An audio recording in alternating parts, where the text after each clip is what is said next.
April 25th, 1915. Dawn breaks over the Aegean Sea. Warships, British, French, Australian, sit off the coast of a narrow, rocky peninsula in the Ottoman Empire, a place most people had never heard of. Gallipoli. Within hours, thousands of young men would storm these beaches.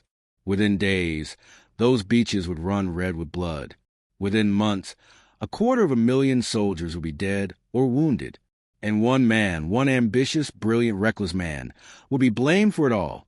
His name was Winston Churchill. And this was his catastrophic gamble. The Gallipoli Campaign was supposed to be a masterstroke, a bold flanking maneuver that would knock the Ottoman Empire out of the war, open a supply route to Russia, and force Germany to fight on yet another front.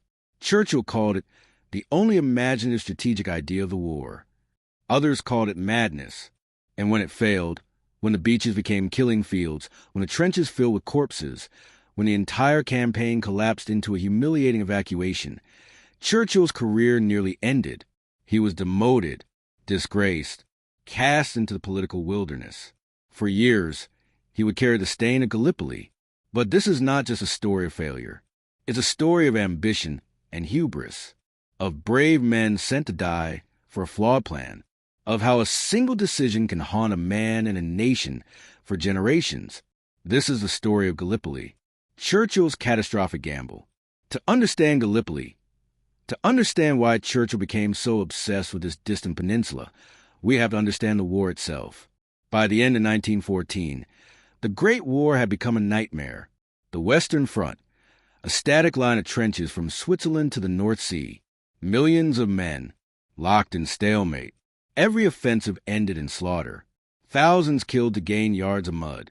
Verdun, the Somme, Passchendaele, names that would become synonyms for futility and death.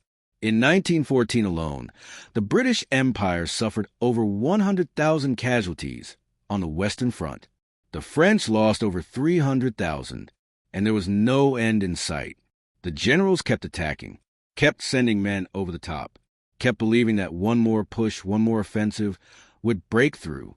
But the machine guns and artillery always won. By late 1914, politicians and military leaders were desperate for alternatives. Some way to break the deadlock. Some way to win without feeding an entire generation into the meat grinder. And then there was the Eastern Front. Russia, Britain's ally, was fighting Germany and Austria-Hungary, and losing badly. The Russian armies were poorly equipped, poorly led, and bleeding men by the hundreds of thousands. If Russia collapsed, Germany could shift millions of troops west. The war would be lost. Britain needed to help Russia. But how? The Baltic Sea was controlled by Germany. The overland routes were impossible. But there was one route, one narrow waterway that could open a lifeline to Russia, the Dardanelles Strait. The Dardanelles, a narrow waterway, barely a mile wide at its narrowest point, separating Europe from Asia. It connects the Aegean Sea to the Sea of Marmara, and from there to the Black Sea. Control the Dardanelles, and you control access to southern Russia. Force the Dardanelles, and you could supply Russia with weapons, ammunition, and supplies through the Black Sea ports. And more than that, force the Dardanelles, and you threaten Constantinople, the capital of the Ottoman Empire. Knock the Ottomans out of the war. Potentially bring neutral Balkan states, Greece, Bulgaria, Romania, into the Allied camp. It was a seductive vision, a war-winning strategy, on paper. But there was a problem. The Dardanelles weren't undefended. The Ottoman Turks, allied with Germany, had fortified both sides of the strait. Forts, artillery batteries, mines, torpedo tubes, and behind them, guiding their defenses, were German military advisors. Forcing the Dardanelles would not be easy, but one man believed it could be done, and he had the power to make it happen. Winston Churchill. Winston Leonard Spencer Churchill. Born November 30th, 1874, into an aristocratic family. Son of Lord Randolph Churchill. Descended from the Dukes of Marlborough. But despite his lineage, young Winston was not destined for greatness. At least, not obviously. He struggled at school. His father considered him a disappointment. His teachers thought him mediocre.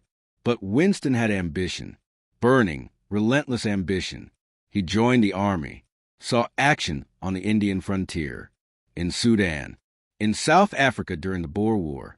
He was captured by the Boers and escaped. The story made him a national hero. He used that fame to launch a political career.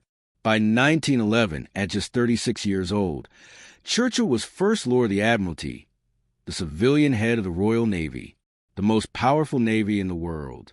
And Churchill loved it. He threw himself into the role, modernizing the fleet, pushing for faster battleships, advocating for oil-powered ships instead of coal. He was bold, energetic, visionary. He was also arrogant, impatient, reckless. Critics said he was too ambitious, too eager to prove himself, too willing to take risks.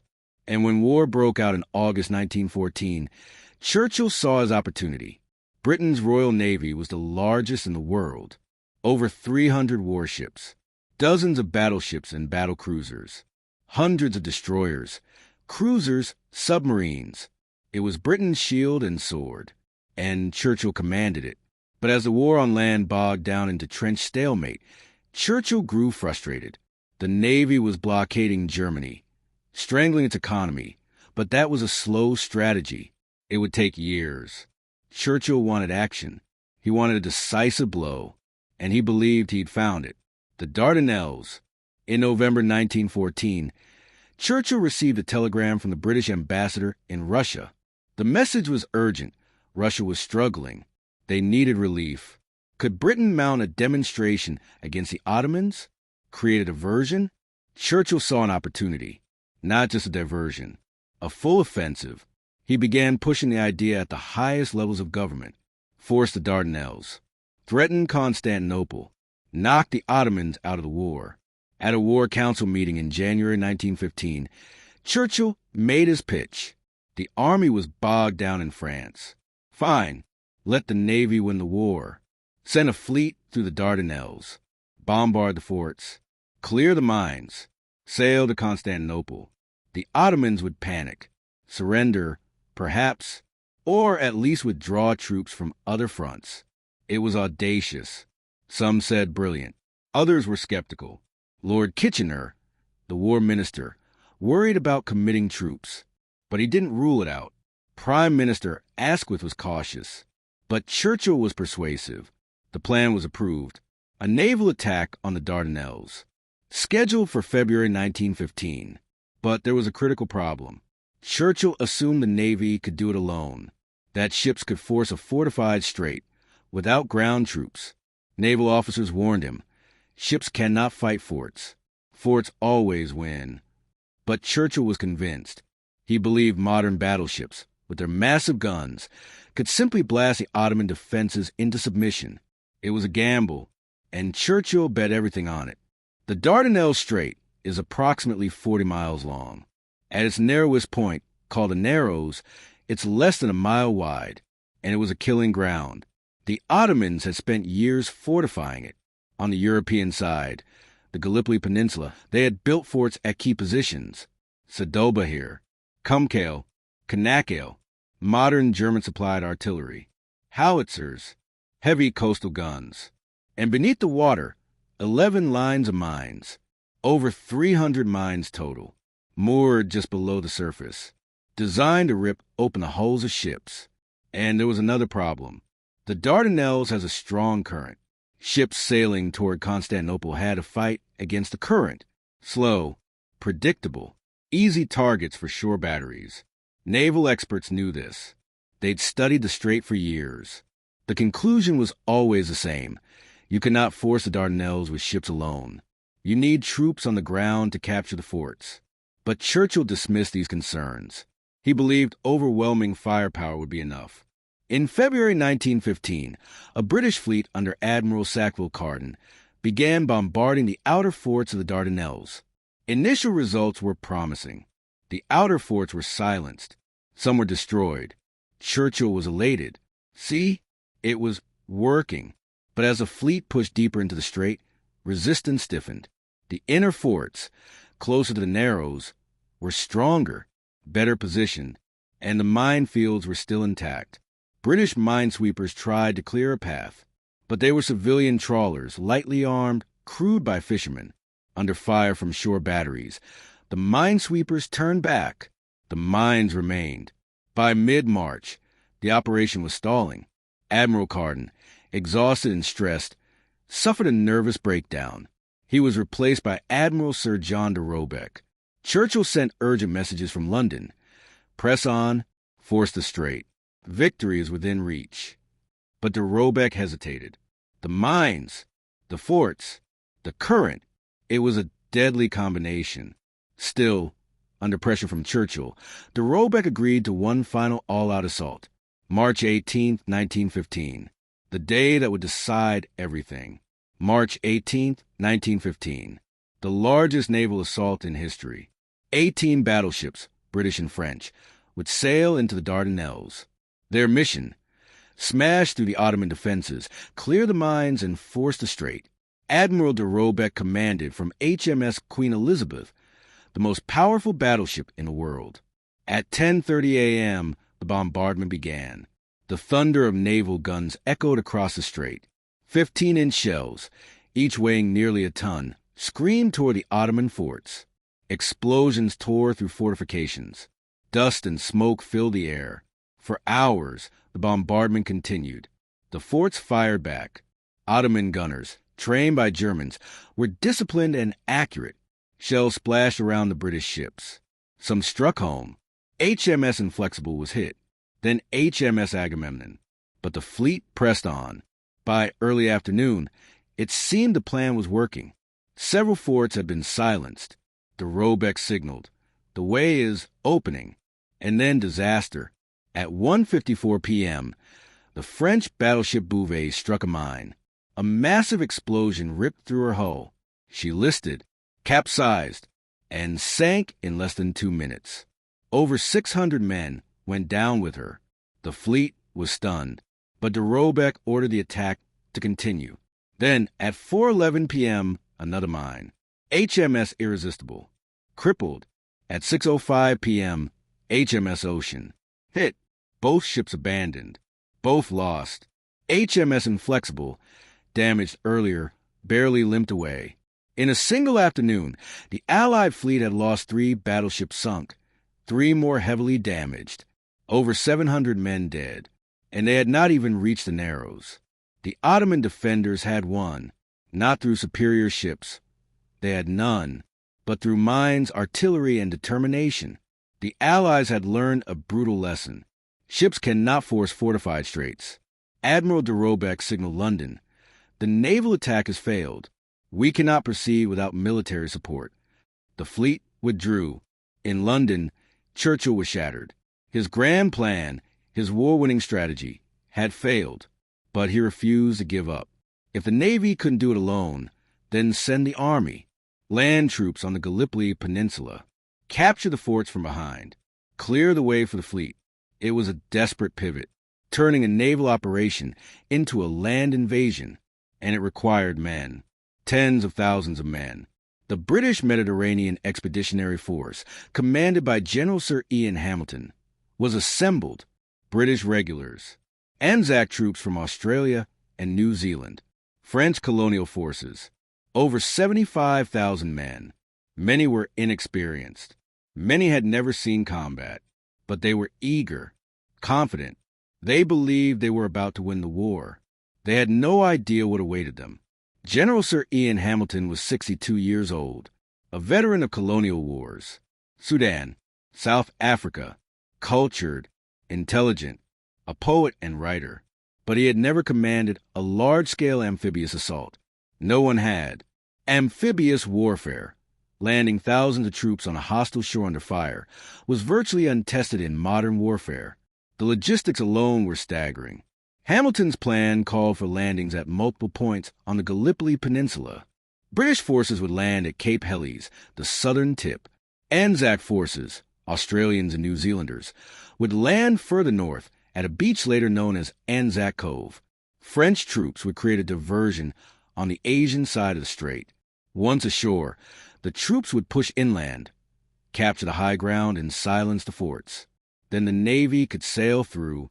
It was ambitious, but there were problems. The Gallipoli Peninsula is not a beach.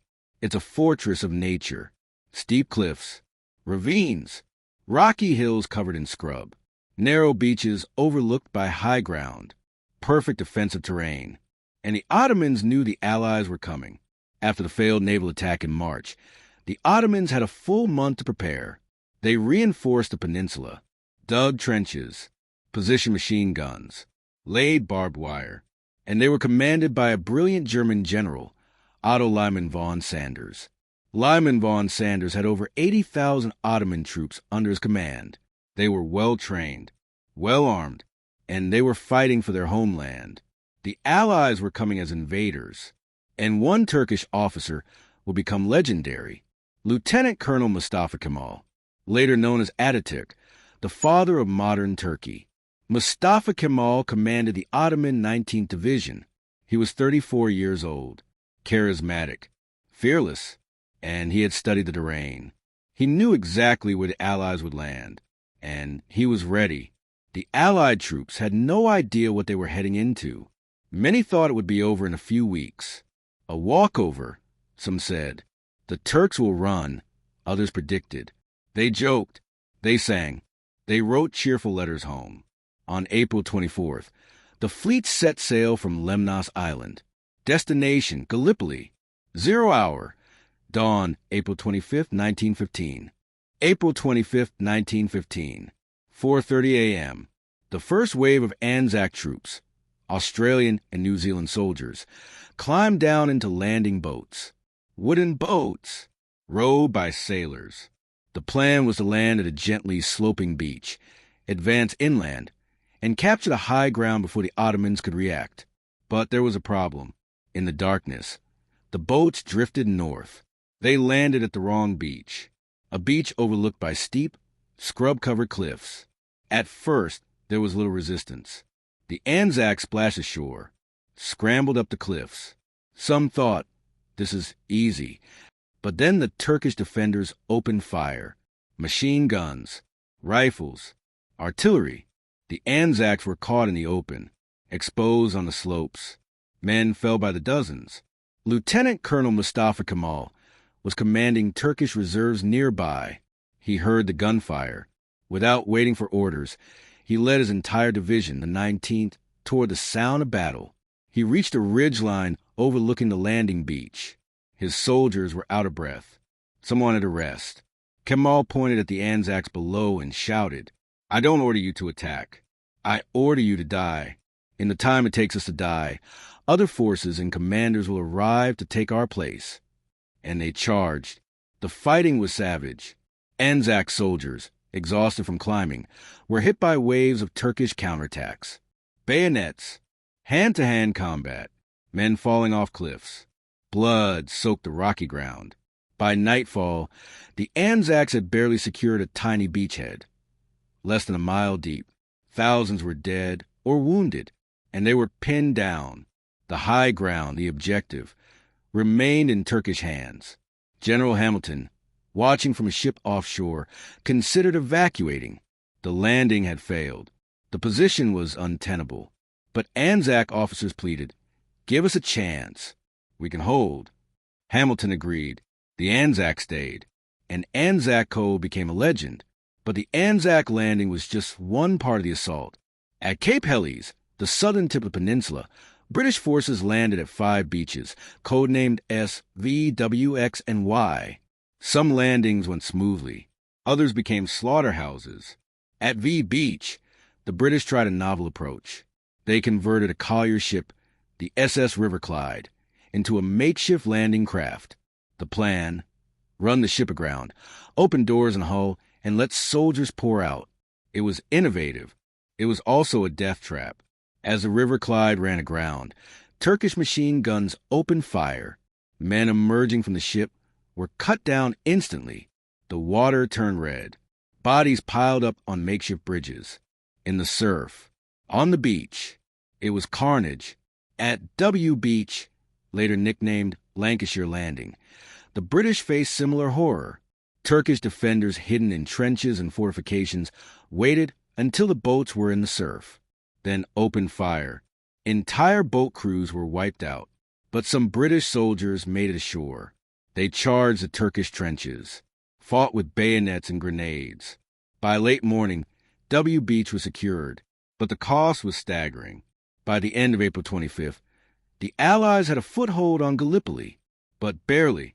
The landings had cost over 5,000 casualties, dead, wounded, missing in a single day, and the Turks still held the high ground. The campaign that was supposed to last weeks would drag on for 8 months. Within days, Gallipoli had become another Western Front. Trenches, barbed wire, stalemate, but the conditions were worse.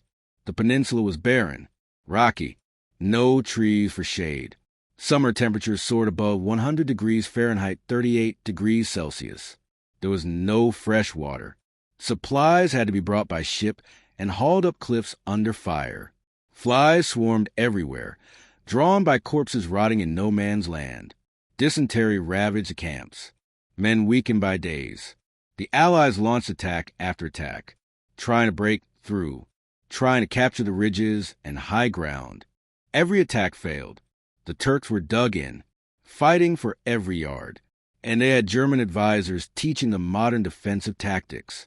The battles had names: Krithia, Lone Pine, the Neck, but they all had the same result: hundreds of men killed. For nothing.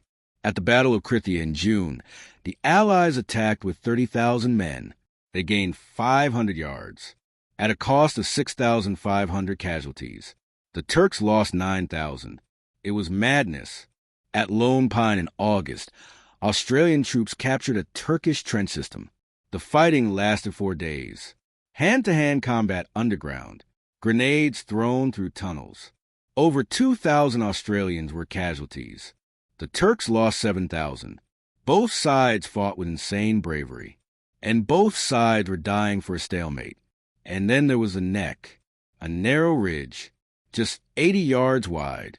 On August 7th, the Australian light horse were ordered to charge across it, into Turkish machine guns. The first wave went over the top. Within seconds, they were all down, dead or dying. The second wave was ordered forward. Same result. Third wave. Same. Fourth wave. In less than 30 minutes, over 370 Australian soldiers were killed or wounded. They gained nothing. It was slaughter. Snipers were everywhere.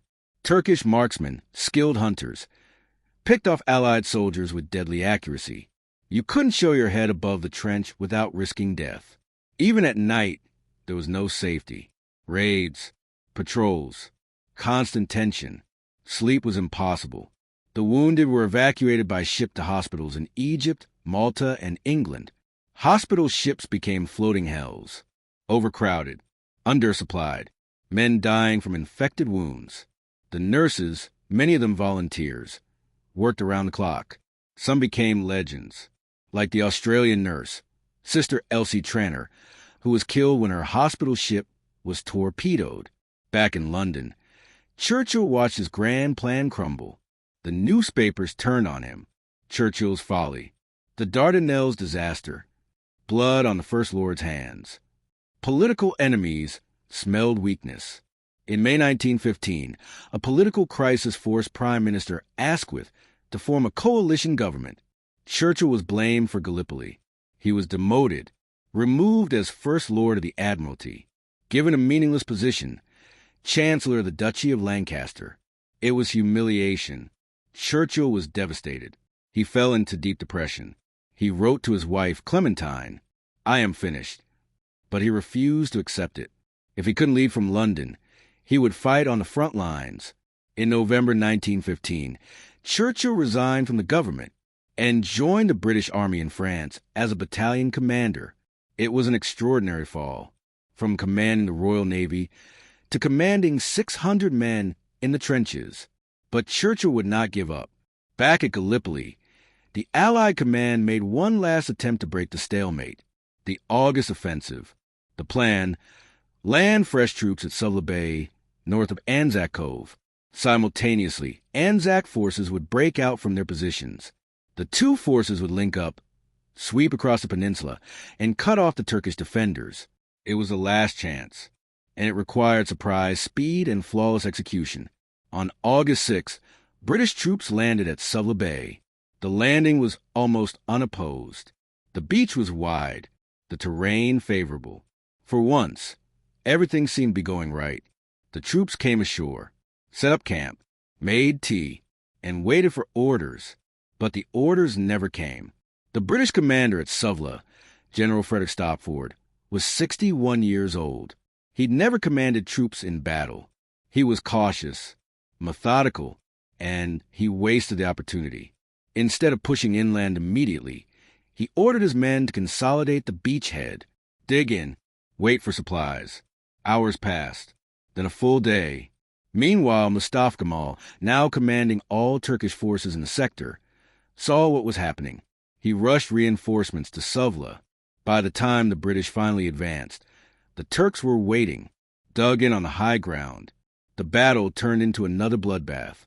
The battles around Suvla, Scimitar Hill, W Hills, Korektepe were as futile as everything else at Gallipoli. Thousands more dead. No breakthrough. The August offensive had failed. In October 1915, General Hamilton was relieved of command. His replacement, General Sir Charles Monro, arrived and toured the peninsula. His recommendation was immediate and blunt. Evacuate. There was no military purpose to staying. The campaign had failed. Every day cost lives for no gain. The politicians in London were horrified. Evacuation would mean admitting total defeat. But Monro was insistent, and in November, the order was given. Gallipoli would be evacuated. Evacuating over 100,000 troops from hostile beaches under enemy observation was incredibly dangerous. If the Turks realized what was happening, they could launch a final assault. The evacuation could turn into a massacre. So the Allies planned it meticulously. Troops would withdraw in stages. At night, dummy soldiers, mannequins, were left in trenches to fool Turkish observers. Rifles were rigged to fire automatically, making it seem positions were still manned. On the nights of December 19th and 20th, 1915, the final troops slipped away from Anzac and Suvla. Silently, in darkness, boats ferried them to waiting ships. The Turks didn't realize until the next morning. When they advanced into the Allied trenches, they found them empty. The evacuation was the only operation at Gallipoli that went according to plan. Not a single man was lost. By January 9, 1916, the last Allied troops had left Cape Helles. Gallipoli was over. The campaign had lasted 8 months. Allied casualties, over 141,000. Dead, wounded, missing. Ottoman casualties, over 251,000. 500,000 men. For a peninsula, that meant nothing strategically once the chance of forcing the Dardanelles was gone. Back in Britain, the blame game began. A royal commission was established to investigate the disaster. Who was responsible? Churchill was the obvious target. He'd championed the campaign, pushed for the naval assault, advocated for continuing even as it failed. But the truth was more complicated. Churchill argued correctly that the plan could have worked if the naval assault had been pressed harder in March, if the army had landed immediately after the naval attack instead of waiting a month, if commanders on the ground, like Stopford at Suvla, had acted decisively. The strategy was sound. The execution was bungled. But that didn't matter. Churchill was blamed. His political career seemed over. For the soldiers, especially the Anzacs, Gallipoli became a defining moment. For Australia and New Zealand, it was their first major military campaign as independent nations. April 25th, Anzac Day, became a national day of remembrance. The courage and sacrifice of the Anzacs became legend. But the survivors carried scars, physical and psychological, for the rest of their lives. For the Turks, Gallipoli was a great victory. They had defended their homeland against overwhelming odds. And Mustafa Kemal became a national hero. His leadership at Gallipoli propelled him to greater things. After the war, he would lead the Turkish nationalist movement, abolish the Ottoman Sultanate, and found the modern Republic of Turkey. He became Ataturk, father of the Turks. And Gallipoli was where his legend was born. Ataturk later wrote words that became famous, addressed to the mothers of Anzacs who died at Gallipoli. Those heroes that shed their blood and lost their lives, you are now lying in the soil of a friendly country. Therefore, rest in peace. There is no difference between the Johnnies and the Mehmets to us where they lie side by side here in this country of ours. You, the mothers who sent their sons from faraway countries, wipe away your tears. Your sons are now lying in our bosom and are in peace. After having lost their lives on this land, they have become our sons as well. Today, Gallipoli is a place of pilgrimage. Australians, New Zealanders, British, Turkish, they come to remember, to honor the dead, to walk the beaches where so many fell. The trenches are still there, preserved, overgrown with grass. Headstones mark the graves, and the land is silent. For Winston Churchill, Gallipoli was a wound that never fully healed. For 2 decades, he was haunted by it. Political opponents use it against him. Remember Gallipoli, they would say, Churchill's disaster. In the 1920s and 30s, Churchill was out of power, the wilderness years. He wrote, he painted, he warned about the rise of Nazi Germany. But few listened. The man who had nearly won and lost. The war at Gallipoli was considered has been. But then came 1939. Germany invaded Poland. Britain declared war. And suddenly, the nation needed Churchill again. In May 1940, he became Prime Minister. The same man who had been blamed for Gallipoli was now trusted to save Britain from Nazi invasion. And Churchill did save Britain. His leadership during the darkest days of World War II was legendary.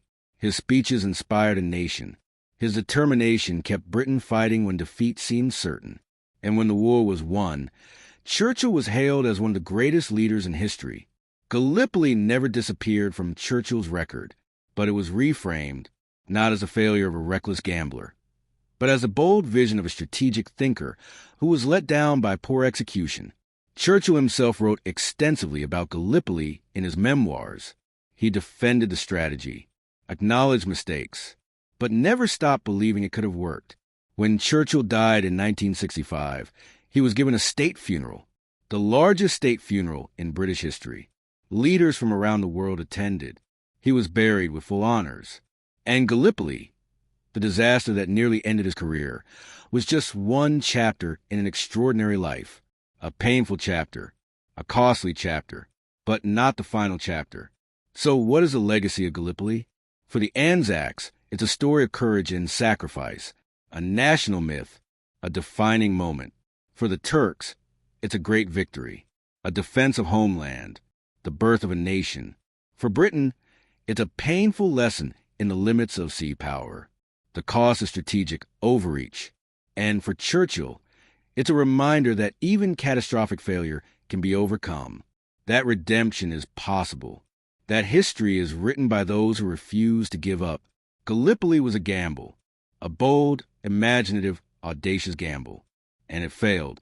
Not because the strategy was wrong, though it was flawed, not because the soldiers lacked courage. They were among the bravest ever to fight, but because war is not a chess game. It's chaos, friction, human error, and sometimes the boldest plans collapse under the weight of reality.